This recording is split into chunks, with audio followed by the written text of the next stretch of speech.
Welcome to the My Personal Football Coach Youth Soccer Player Development Podcast, episode 55 with Dave Chatwin. Welcome to MyPersonalFootballCoach.com's Soccer Player Development Podcast. Discover all the secrets, hints and tips about soccer player development and soccer coaching from some of the leading figures in world soccer. Here's your host, Saul Isaacson-Hurst.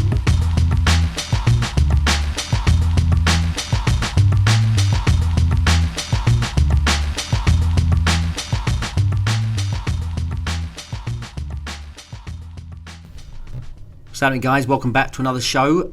First of all, before we start, I've got a big announcement. Really proud to tell you guys that Arsenal's Academy is now being supported by the My Personal Football Coach app. Been working on this for a very long time. Arsenal's a massive club, and thrilled that they've chosen My Personal Football Coach to support their players and their coaches there in the academy. So obviously Arsenal joins Wolverhampton Wanderers and Middlesbrough's Chatwin Academies. We've got academies all around the world, as well as over 100 grassroots soccer organisations around the world. So if you're interested in how the My Personal Football Coach Club partnership can take your club or federation to the next level, just drop me a line. I'll set you up a free demo to check it out. Remember, all the players get the app. It's branded with your club logo. You can log in and check the usage of the players. You can log in. You can set the players' challenges, and they get notifications on their phones. So any video on the app, you can set challenges. Hundreds of videos, and the only app, obviously, in the world used by top clubs like this. And obviously, with my background as well, as an individual coaching specialist, working at the highest level and working with grassroots organisations as well. So fantastic news here. Really thrilled about that. Also, the new position-specific midfielder course goes from strength to strength. Thanks for all the feedback about that. Over 90 minutes of footage there of detailed tutorials and individual drills and specific things you need to be a top-class midfielder. So if you're interested in that as well, go to mypersonalfootballcoach.com and player and position specific. But now to the show. Really thrilled to have Dave Chatwin on. Dave joined me for a webinar during lockdown, and really keen to get him back and talk about the amazing work he does at Charlton. Charlton, one of the best academies in the country in terms of producing pro players. The stats don't lie, so really interested to find out what goes on behind the scenes. And he tells us all the secrets and about his really interesting journey and about his travelling around the world and starting off at Charlton and coming back to Charlton after brief spells at Aspire Academy in Qatar.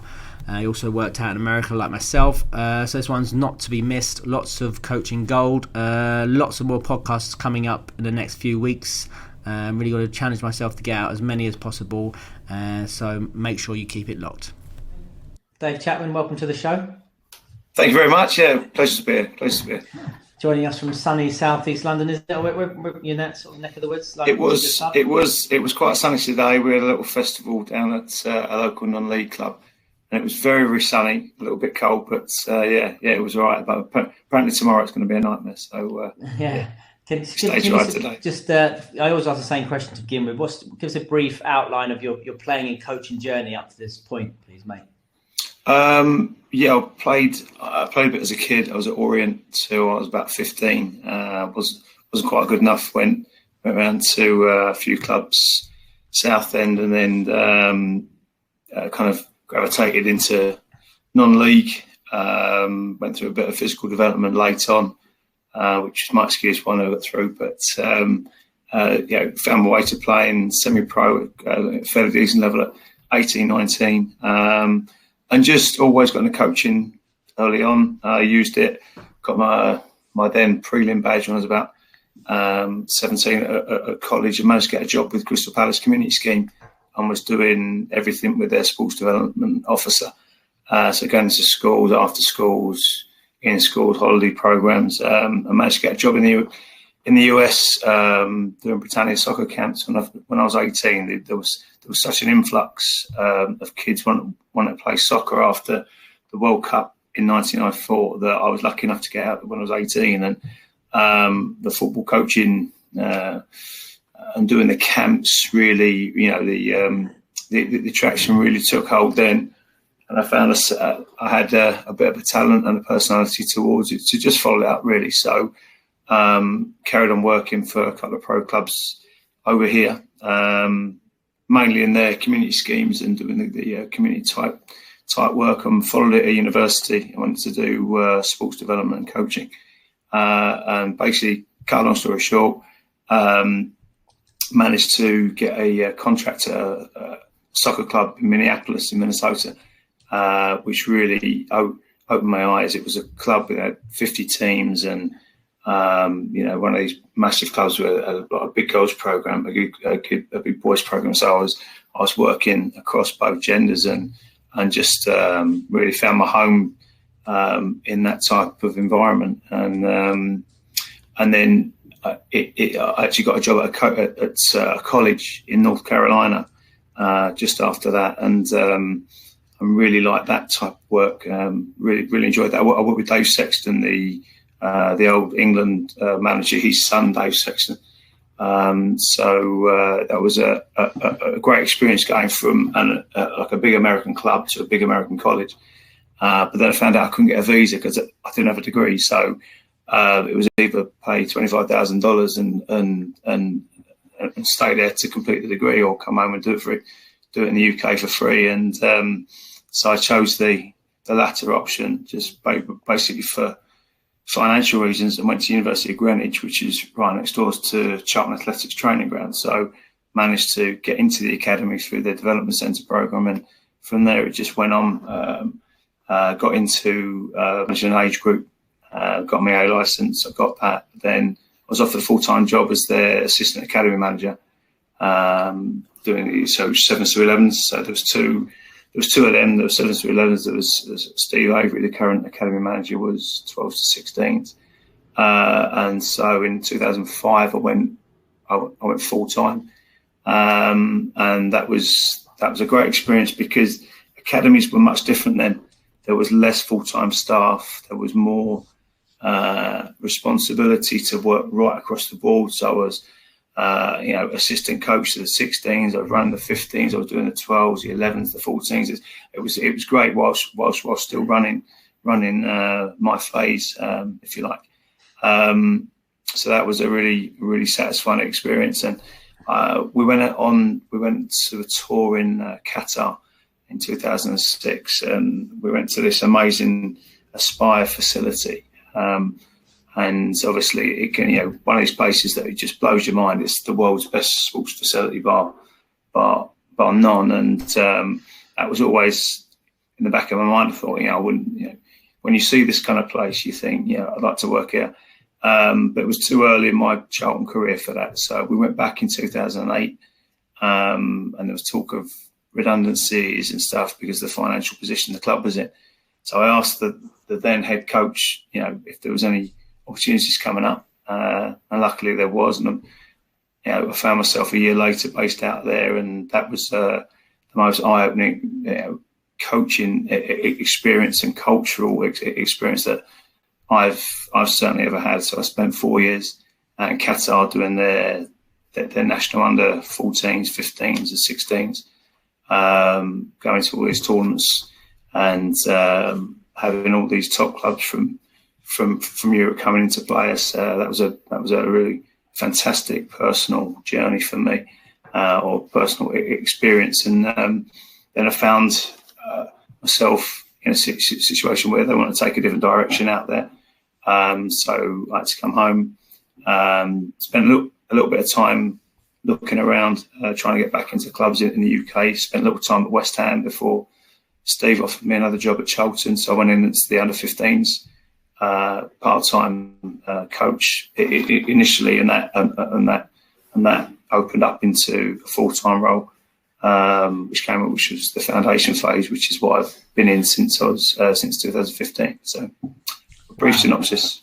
So whistle-stop tour all around the world there. Spectacular career. Let's wind back to your time in America. I'm interested. Obviously, I spent a lot of time there. Well, a couple of years there in my beginning of my career, my formative years. You talk about how important was that? You talked about personality there in camps, doing the camps and stuff for Britannia. How important is that? And do you relate that into as well working with foundation phase players or general coaching? Fundamental. That part of it? Yeah, absolutely fundamental to your own career. And I still use some of the practices that we used on those camps, as icebreakers, as you go to sessions or you go to games rather, to just try and heighten any engagement. And I think it was absolutely pivotal to me to gain any confidence on the field. It was just to learn those type of fun practices where,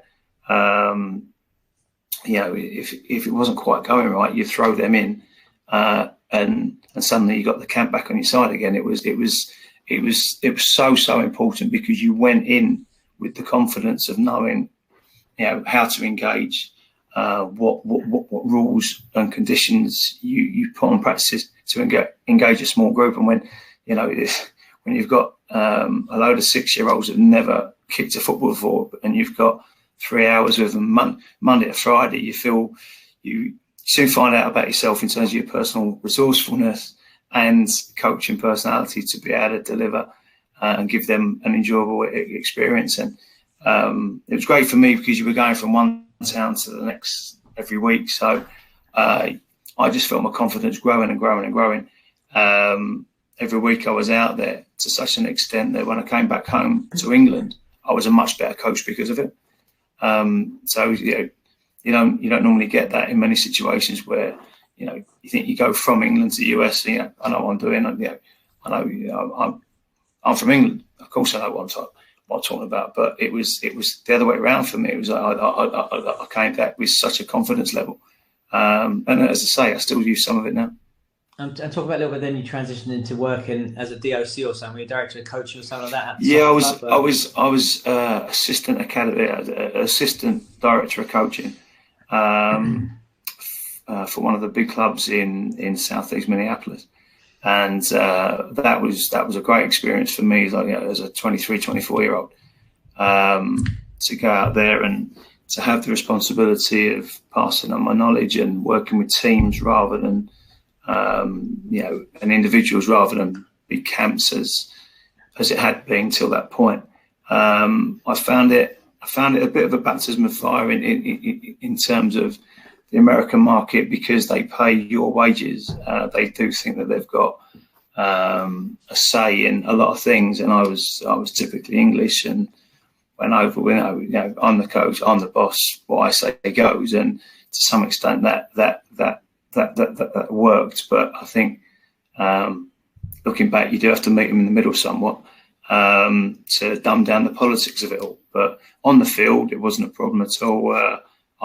I really enjoyed that, and to go to the big tournaments at weekends and have 20 of the club's teams participate, and you just float from one game to another, just passing on your knowledge and helping the coaches out. I thought the coaches were really, really receptive and really, really open. But obviously, it was something that I really enjoyed doing. It's interesting, because then you transitioned into like a college job. You pretty much you've hit all the bases there as the American coaching, Mark. You've done the camps, you've done the club, and then you've done the university coaching thing. So yeah, do you reflect back on that time and think, well, actually maybe I loved it. Go out there and go back and do that again? Yeah, I love to. So to be honest, it was one of these where I was in Qatar, and Paul Nevin was the head of coach development when we were out there, and he asked me the question was, what's your ultimate career ambition? And it probably still is to some extent, to be a D1 college soccer coach in the States. I loved everything about it, the flying to games, the 2 or 3 games in a week, the top quality facilities. I just loved the Americans, or the players' attitude and work rate, and their focus and competitiveness to absolutely everything.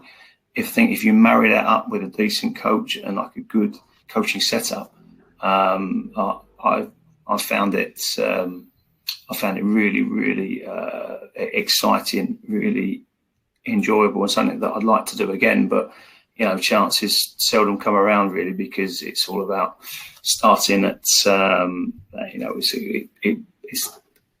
it's like it is over here. You've got to have contacts, and you got to have the right contacts, and then you got the visa situation. Yeah, well, I was going to say the visa thing's the main one. Yeah, I mean, that's why I originally came back from America, because of my visa thing to do my teacher training, and then obviously same got with Spurs and never went back. But I mean, that's the thing, that the lifestyle, and like you mentioned it there. I always talk about it, the amount of hours you get on the grass day to day. You're coaching every day. Every single morning, every morning, every afternoon. It's great. It's very difficult to get that here, right? Yeah. Just the contact time, the quality of the players as well, and their attitude and their focus, and you just feed off that. And the only thing wrong with the American way that they do it is because they just try and cram all the games into such a short season, so you lose a couple of your key players, and then it's takes the wind out your sails somewhat. But also, it's almost like an endurance test, right? It is. Very little time to develop. But then there's you get to a point where the atmosphere is so good within the camp, especially when you're winning games, and the camaraderie, and suddenly it all ends. You think, oh well, that's it, season's gone. So I couldn't quite get my head around that one, but I really enjoyed. And then what are you doing for the rest of the year? Recruiting and just flying and going to the occasional tournament, and I'm thinking, so is this it? And then like a mini league come Easter time, and then that was about it. But you mainly going to tournaments and recruiting and talking to parents and doing that part of the job, which is pretty much the main thing out there, isn't it? It's so hard. So let's talk about, you're back to sunny old England, South East London, and you end up at Charlton. Tell us a bit about your first experiences in the academy there, and what was that like going in there after being, obviously, that you worked with, some top coaches already. What was that like going in? It was. I think it was a real keep your gob shut kind of environment. There was a lot of older, more experienced coaches, and so. I was, obviously I was a little bit nervous, but there was a deep held respect for some of these people that played Premier League and that coached Premier League players, and so to go and work with them, there was a coach called John Humphrey that played for Charlton and Palace, and so I was working with him, and the things that he was coaching and the things that he was talking about, and the game experiences that he was passing on to players, that from having played the top level was priceless for me as a coach. But it was something that there was a lot of older coaches in the environment that you were a little bit worried about speaking up to and asking questions to. But then I found a very, very, very accommodating. Steve Avery was the now academy manager, was assistant academy manager, and I find him.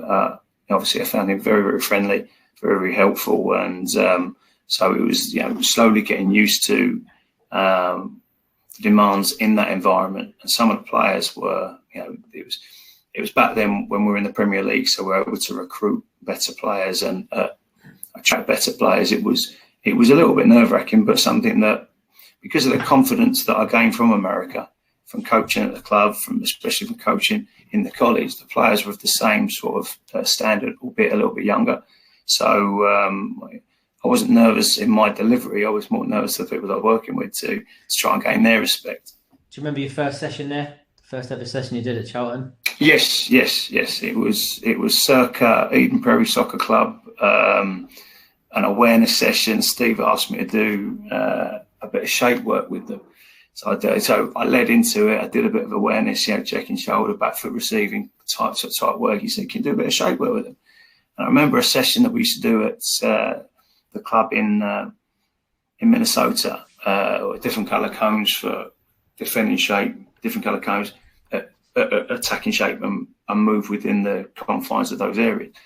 And he really liked it, and it was just one of these that I found great confidence in that the stuff that we were doing in the States to 12 and 13-year-olds was adequate, or more than adequate for the under 16s at Charlton. So it's always remember that. How long do you think it took you to assimilate, or feel part of the academy, or feel confident that you were? Oh, really quick. I remember the first game away at Reading. I had the under 9s away at Reading, and I felt that the coaches, there was some that are there now, Sergio Baltaccia, the ex-captain of Russia. Sharing a coach with him. Played against Maradona and stuff like that, and Johnny Humphreys and Paul Billsby. They're all older, really experienced, either players and coaches, but they were really personable as well. So I thank them for that. And so I'm going to come back to Charlton in a bit more detail after we look up. But just what was it like then when you went in to start as the foundation lead in those days? What was the landscape like? Obviously, a lot more different to now in terms of was there a unique philosophy in the foundation phase, or was the Nines doing the same as what the rest of the academy were doing? It was really overseen from Steve from all the way down from 16s to 9s. So he had overall say about everything, but then the job and the responsibility was mounting up so much that they brought me in to really oversee and develop a pre-academy. But it was very set in stone program, a very traditional program, still is really, where the fundamentals of being comfortable on the ball and passing the ball and receiving the ball, and it was in ball manipulation, etc. That was fairly set in stone then, and it was easy to work from. As a part-time coach, I like the fact that for the next 4 weeks we're doing receiving techniques. For the 4 weeks after we're doing shooting and finishing. And then you create a session within that. So not too much had to change, but I wanted to add value to the program, so I gave specific sessions to the boys to do in the home time. So like a home practice type session. We built a academy player handbook when we were in there. So what to eat, when to eat, how much to sleep. So we just broadened everything that we could. And I worked very closely with Steve on that to just further develop the program. And I put a lot of energy into trying to recruiting the best 5, 6, 7 and 8 year olds and taking them on tournaments to the Midlands and stuff to play Everton and other clubs where we'd meet in the middle and we'd do 7s and 8s mini festivals. I think we were quite groundbreaking then. So that was really what I started to do. And we'll come back a little bit more about the philosophy in detail after, but tell us a bit about that initial transition into your full-time gig. What was that like, getting the first full-time role? And, everyone associates football being a very glamorous lifestyle. What the reality is like working full-time in football?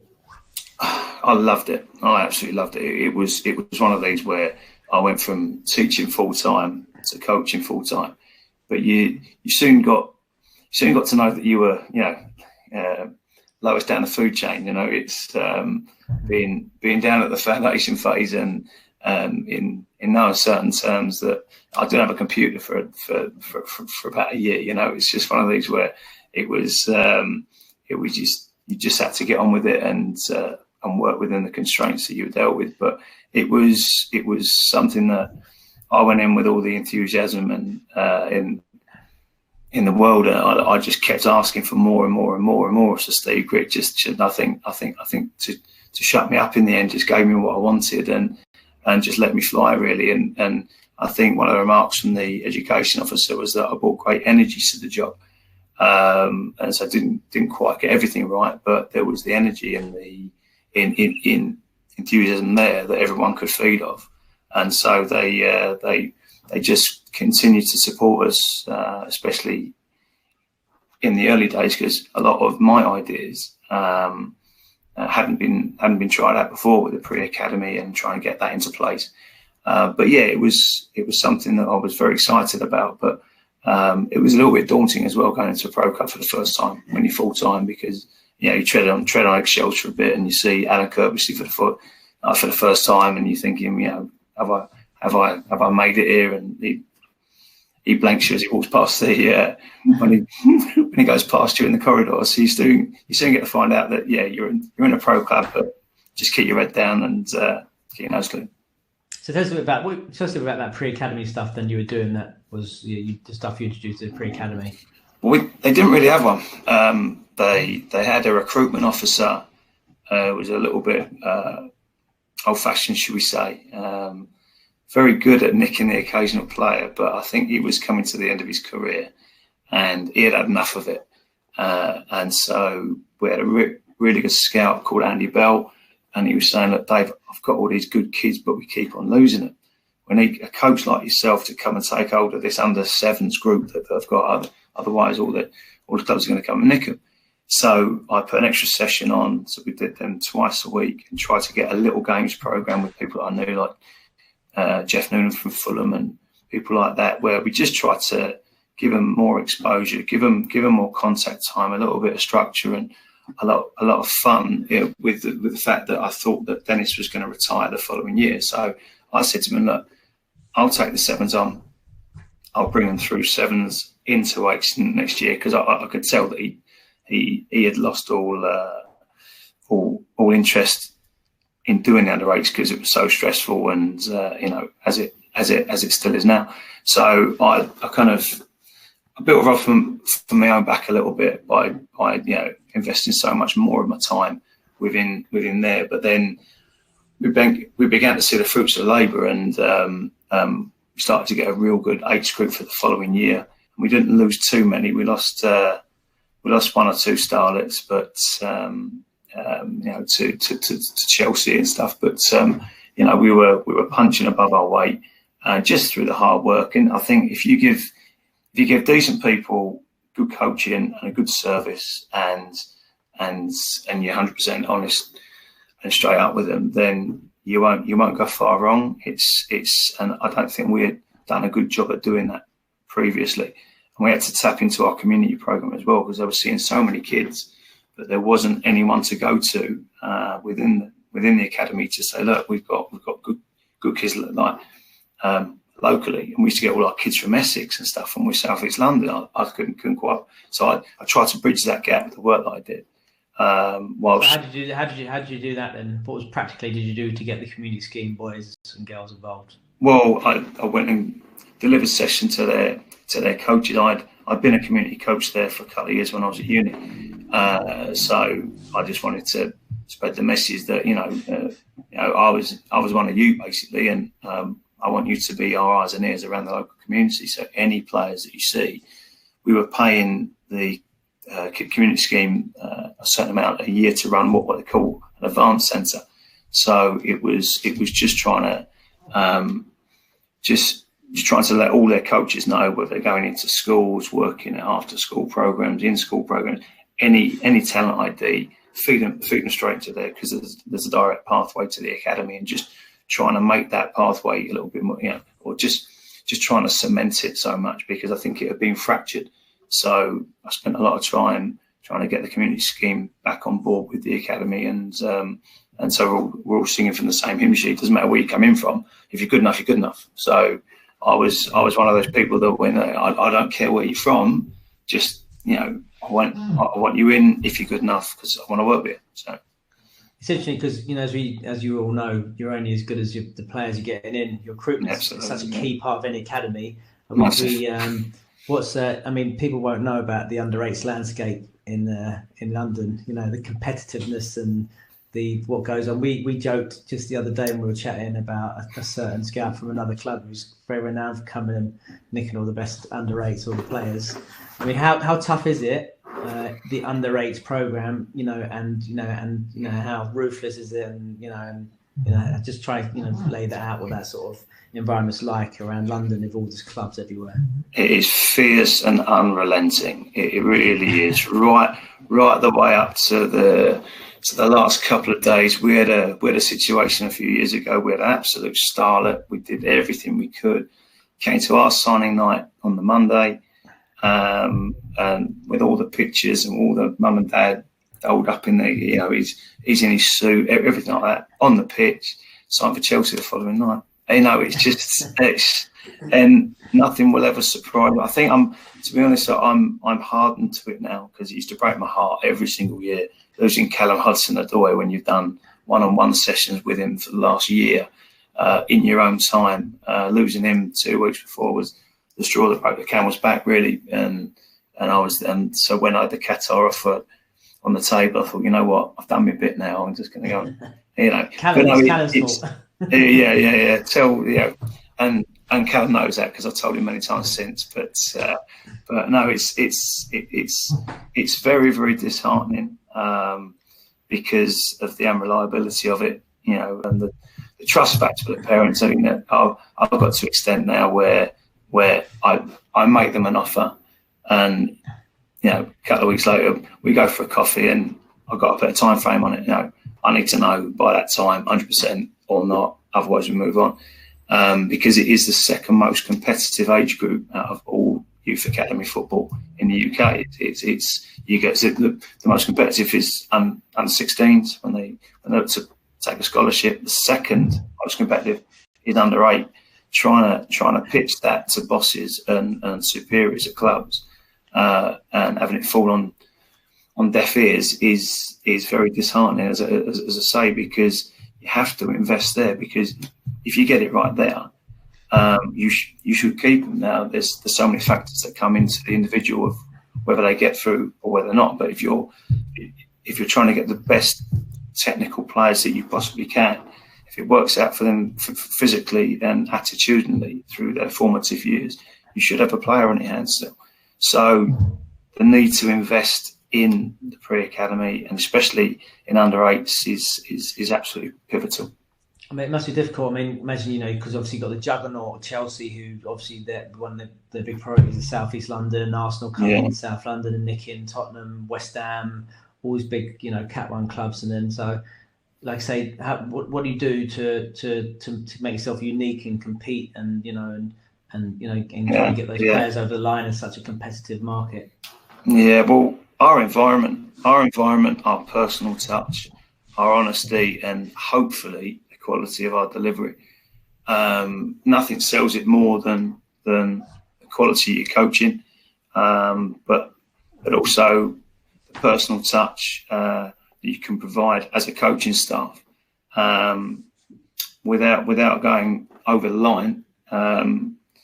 Making effort to get to know the boys, to get to know the parents, to do any extras you can, take to games, take to the first team manager, all the stuff that other clubs do, but just try and build that personal relationship. The environment is absolutely key in terms of the work you do, and I think the ego of coaches is really, really key as well, because you've got to get the right staff in with the right motives and take any coaching ego out of the way, and that's why I hark back to the community days and the Britannia soccer days and all that, because you want coaches with as flexible a skill set as you can have, because you want them to have the knowledge, but it's got to be fun, it's got to be really developmental, and the message has got to be clear and simplistic. I mean,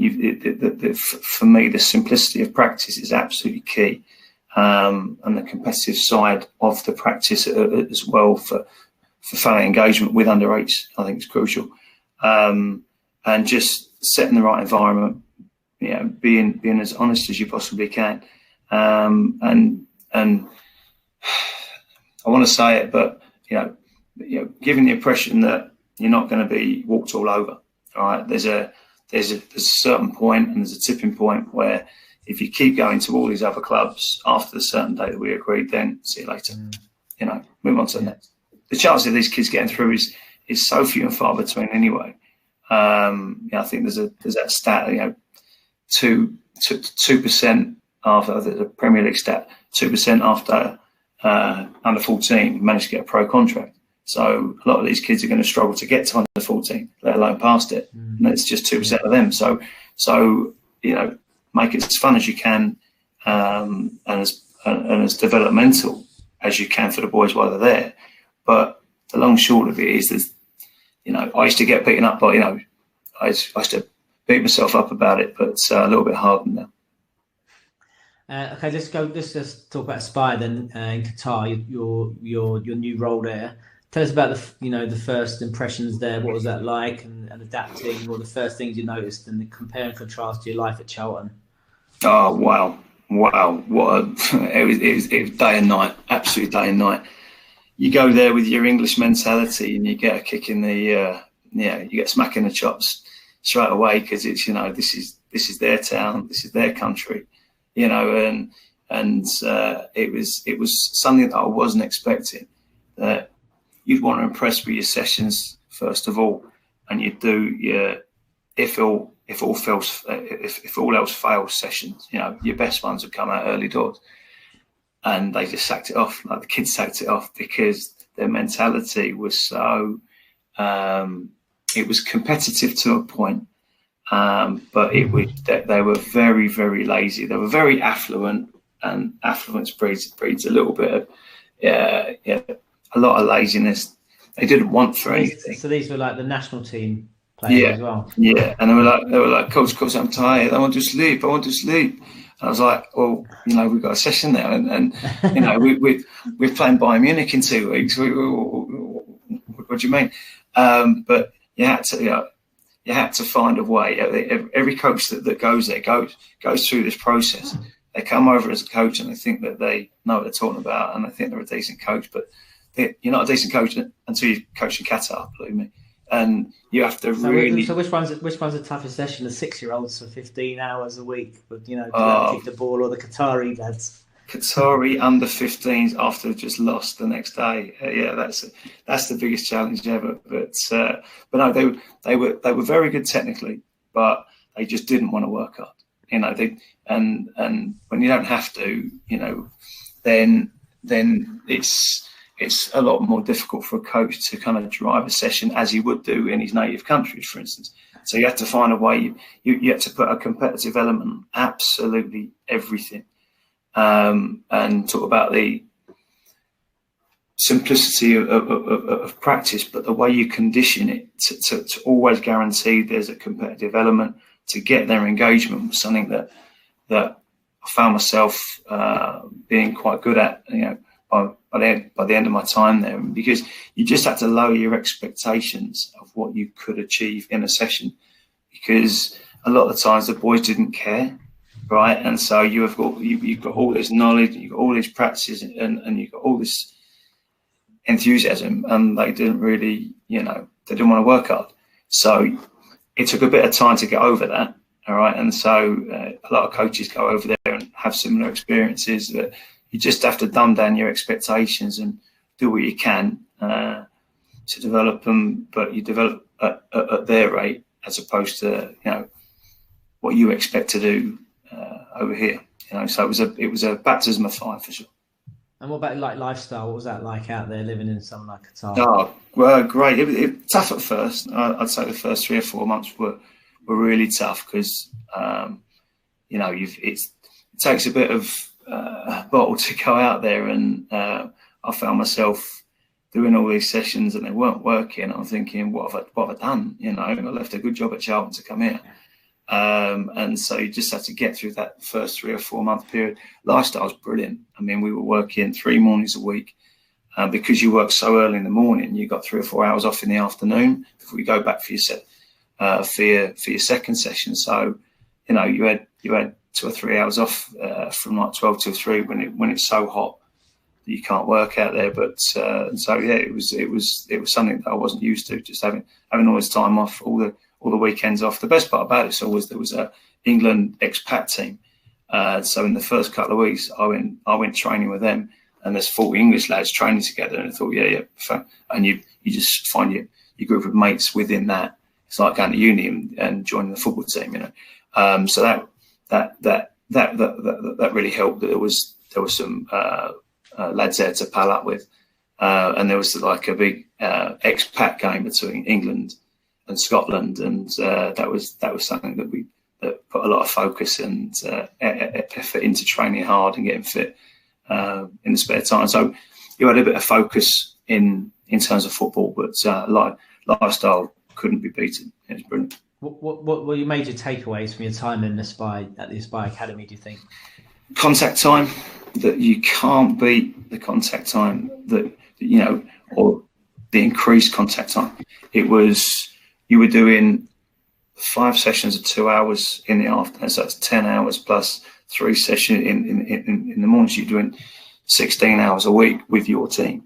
So that's where you're able to do more low key technical work, because you had the time you're able to repeat sessions constantly and consistently, and sometimes in the same day as well.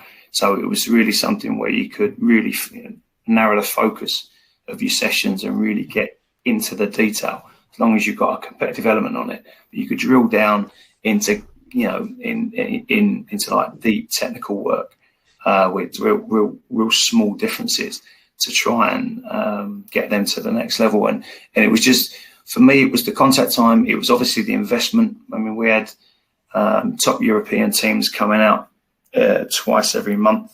So they used to pay $40,000 for each team, like a Spurs or an Arsenal or a Chelsea, to come over. So you know you had top quality opposition every other week. So you got 2 weeks training, big European team. 2 weeks training, big European team. And then we're going on tournaments to Europe as well.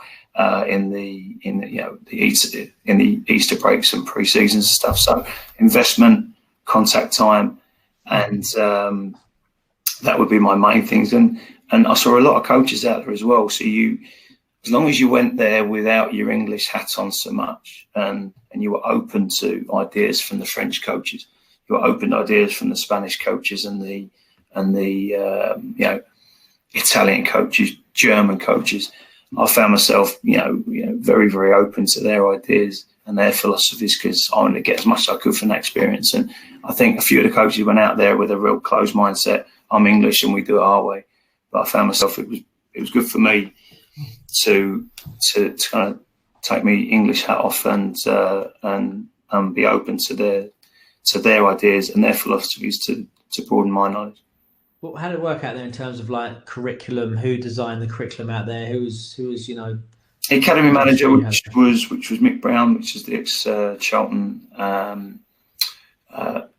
academy manager before Steve Avery and Steve Gritt. So there was quite an English theme over there, which helped. So he set down the coaching program, but he let coaches coach. I was working with a Dutch guy, a guy from Belgium, and a Spanish coach when I was over there.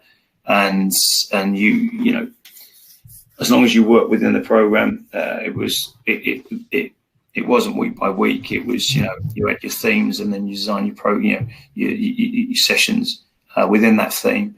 But it was a very, very good program. I must say, 2 attacking sessions for every 1 defending session, for example, and just create your own sessions within under his main structure. So, it was a good one.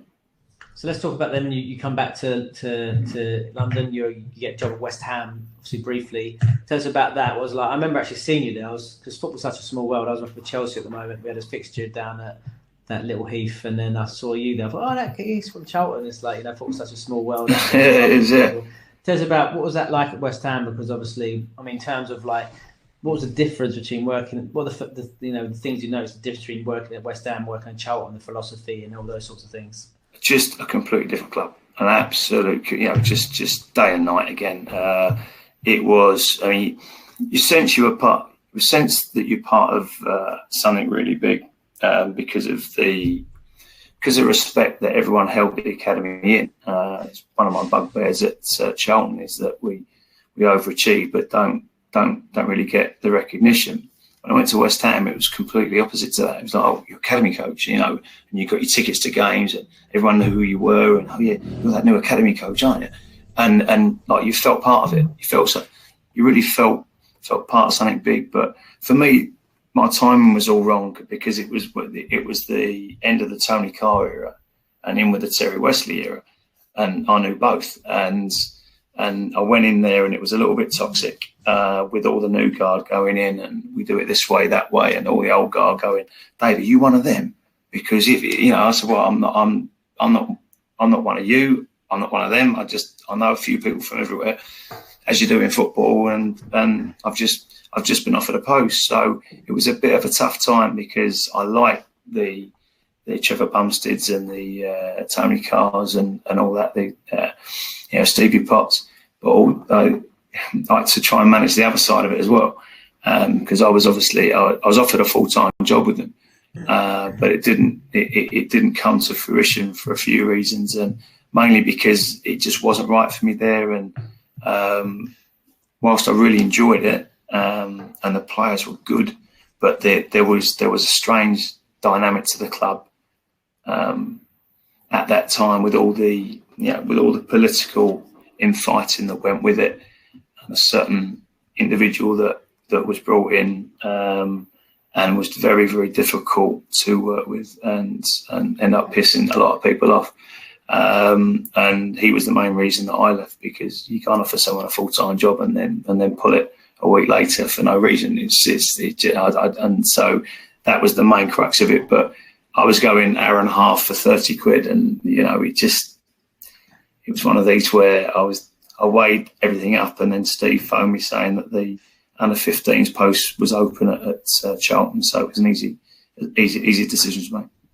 So let's come back then to Charlton, and you obviously tell us a bit about the foundation phase there. Now you're running there. Tell us about the philosophy. You talked a bit about the basics and those sorts of things. Just outline a little bit how you structure it, and what players get given stuff.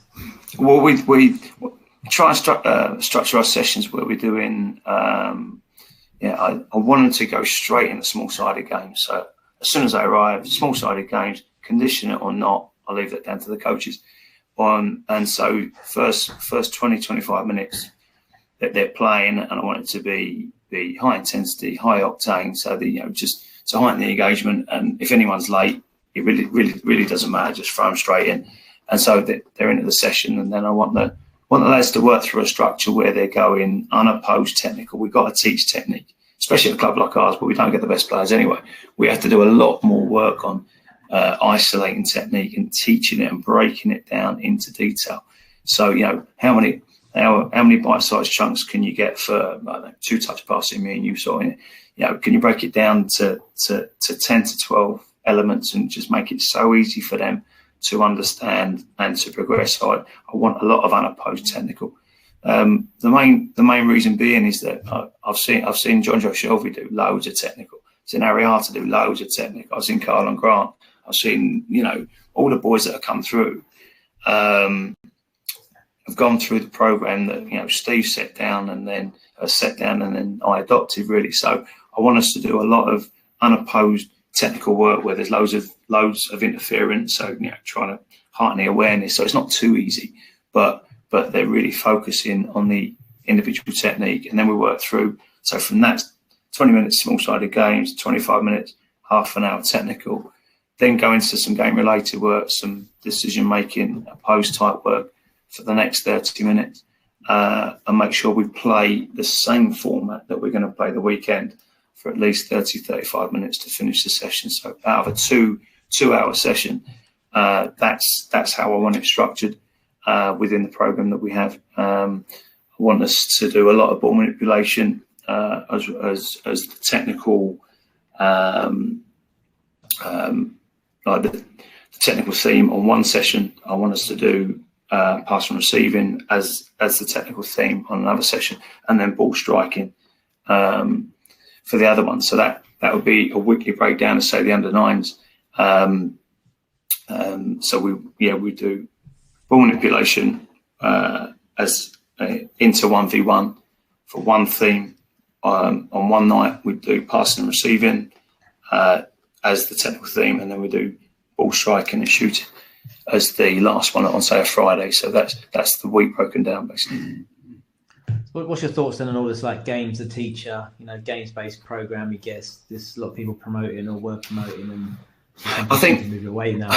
Yeah, no, I think it's all about getting a balance right. So it's there isn't one size fits all. Otherwise, we'd all be doing it. I think that the games with the teacher is fine in some respects, but I think the games there to teach the coaches rather than the game to teach the boys. I mean, they're always going to make the same mistakes if you're not teaching them other technical requirements. I want it to be free. I want it to be expressive, which is why we try and get a lot of the small-sided work in at the start of the session. So we're actively encouraging that. But within our session structure, I do want us to go small-sided and then break it down from unopposed to opposed to game. So I think we're just trying to hit the buttons in every session. So they're working through, say, the whole spectrum of the practice that you can go through in each session. So that's I think as long as you get the balance right in most of your sessions, you won't go far wrong. So if there's a lot of contact time, if there's a lot of game-related decisions, great. But then when are you going to get the technical work in to actually improve them as a technician and broaden their technical qualities? You mentioned earlier about the Charlton not getting the respect it deserves. So I was going to say as well, I think you're right, because statistically you're one of the best academies in the country in terms of producing pro players. Long, illustrious, list of players. Talk about Shelby and all those boys, Gomez and loads of boys. Why do you think you guys are so successful with a relatively smaller budget, a smaller, a Cat 2 and surrounded by bigger clubs? Is it? What do you think it is? Is it the recruitment area, catchment area? Is it your program? What do you think? What's the secret sauce in that? It's certainly not our recruitment. That's for sure. But I just think there's no. I mean, it's fantastic that we've got the reputation that we have, because I really think that holds that holds a lot of weight with a lot of people, and it's our job to keep that reputation that goes with the Charlton Academy developed players, and a lot of players get through. But I think that there's no airs and graces about us. We are what we are. We are what we say on the tin. Almost what you see is what you get. Now, the advantage of that is that we've had an academy manager that's been here longer than me. So he's been there 25 years, and the continuity that breeds with the full-time staff, that we know what he expects and the way he wants it done and how he wants people treated and how he wants the kids treated with the with obviously we're firm but fair, very firm but very fair, very we like to think we're a teaching academy. I want us to teach technique, which because Steve wanted me, I learned how to do it from him. So that's always passed down through the parts of the full-time staff that have been there a long time. And I just think that, as I say, very personable, very friendly, but also very good on the grass, and very, very disciplined without the ego. I think that we tick a lot of boxes because we're not we're not a load of ego coaches that want to wear a badge and a jacket and go around and parade themselves. We want to we want to roll the sleeves up and develop players, and that's been consistent in our delivery for a long time with a lot of staff that have come through. And that's set down by the academy manager that's been there a long time. So the continuity, the consistency in message, the personal touch as well, and a lot of luck along the way, because we've got a pathway to the first team, and it's a clearer pathway.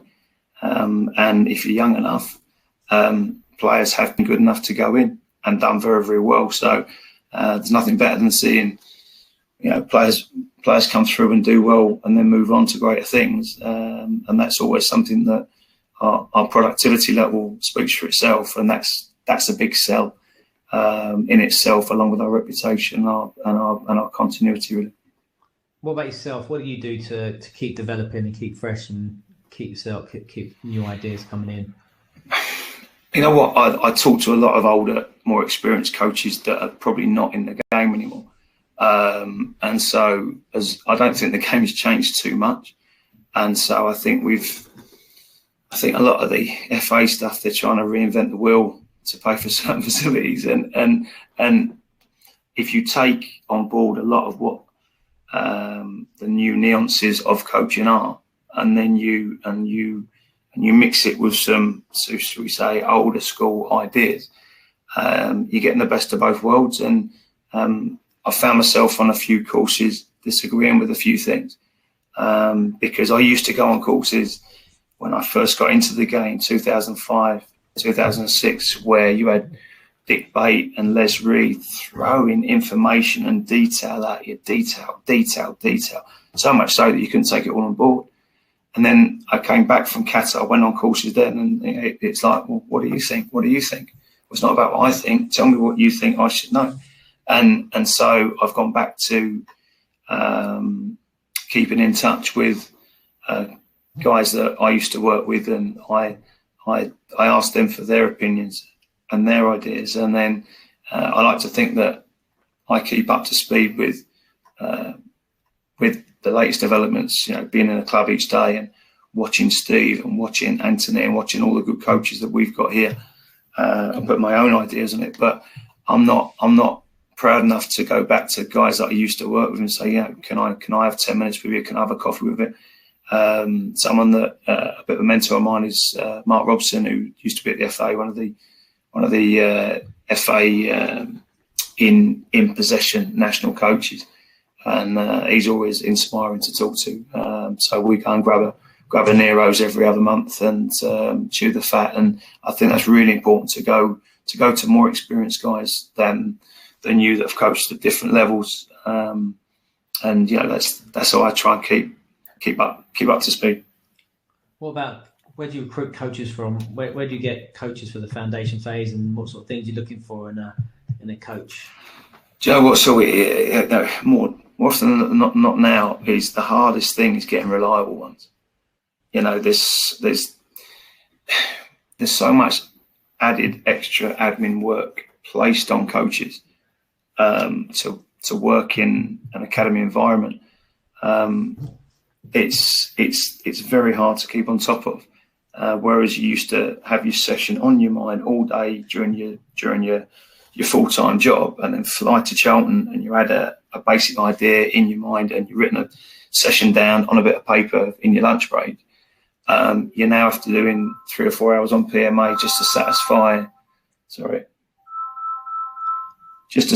their needs. So I feel that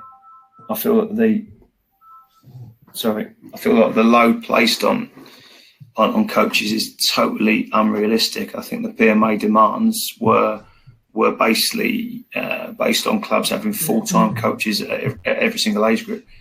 So to place that on part-time staff is very difficult. So the reliability part is really key. I can work on them being, an improved coach, but they need to be able to be reliable and to be punctual and to always care about the development of the boys primarily. I go for coaches all that aren't after the next big jump. So they don't want to do the under 9s and then suddenly they want to do the under 14s the following year. The age group jumpers, as I call them, you need to keep guys in there that want to work with the young kids and they want to develop foundation phase. And then after 4 or 5 years, if they do their time, then go and work with other age groups. But so really the reliability, and I work a lot from the pre-academy program, where they get to know what I expect. And so, when they're coaching, it's nice to hear a few Chatwinisms coming out in their work. It's nice that you have 2 or 3 years with them and then give them a go in their academy with academy teams from the pre-academy, because obviously they've brought those kids through, so they have that affinity with them. But that's not to say we wouldn't recruit from outside, but they have to be reliable and they have to be willing to work in an environment like Charlton, which isn't the easiest at times. And what about yourself? What's your personal aspirations in the game? I would like to get up to under 18s level. I found myself doing under 15s and really enjoying that, and having to go back down to foundations to get back in full time. But I do have aspirations to do that, but I'm realistic that I probably wouldn't get much past that because of all the pros coming out of the game and the luck that you have to have to get into those positions. So I see myself doing that. I'd like to go abroad again. In all honesty, I'd like to do the American thing again if the opportunity came up there. I really like the college coaching experience that has. So we'll see how we go within the UK, within Charlton, and then maybe have a dabble about going abroad sometime in the future. But I don't know what the missus say about that. What about what advice would you give to a young aspiring coach who's wants to have a career in the game like you've had? Do your hours. Do your hours. Know the detail. If you don't know the detail, go and learn it. If you don't know it, come and ask me. I'll tell you. I mean, the only way that I got to where I am there is working alongside Steve Avery for 4.5 years, and just getting my mind blown away, going, wow, I thought I knew my stuff, but it just the absolute detail of that you need to have from a technical side, from a tactical side, and the way you put it over, and nothing there. There's no other way to really develop yourself than just get your hours done. Go and do, I don't know, Ipswich under 14s for a couple of years. Go and make your mistakes. Come into an academy environment when you feel you know enough to last. But get yourself out there. Don't be a computer coach. Don't just go on YouTube and watch the videos and think, that's my session tonight, because you don't know the detail. You know the organisation, but you don't know your detail to really develop the players within that practice. So do your hours. Go above and beyond, out your comfort zone, and learn from those experiences. But do your hours, know the detail. And what about advice for a parent of a young, talented footballer? I'll just be realistic. So sign for Charlton, obviously, but apart from that, just get them to training and get them back and get them to do their own work. Don't worry about anything else. Get them there reliably. Let the coaches work. He's going to do some really good things. He's going to do some not so good things. Don't get too high with the highs. Don't get too low with the lows. But just do as much as you can to take the pressure off your son. And just let the coaches work. If you're heavily invested, that's great. If you're supportive, that's great. But trust us that we know what we're doing. And if they're not putting their weight, I'm the first one that's going to see that, because the coaches have been around this environment for a long time. They can see when a kid's not putting it in, so that's time to give them a little push. But other than that, there's a lot for the boys to take in, and there is a bit of pressure in this environment, although we try and take as much off it as you can. So if they're doing all that they can to take the pressure off their sons, and just be as supportive as is possible to the messages that we're giving. That's what I'm saying.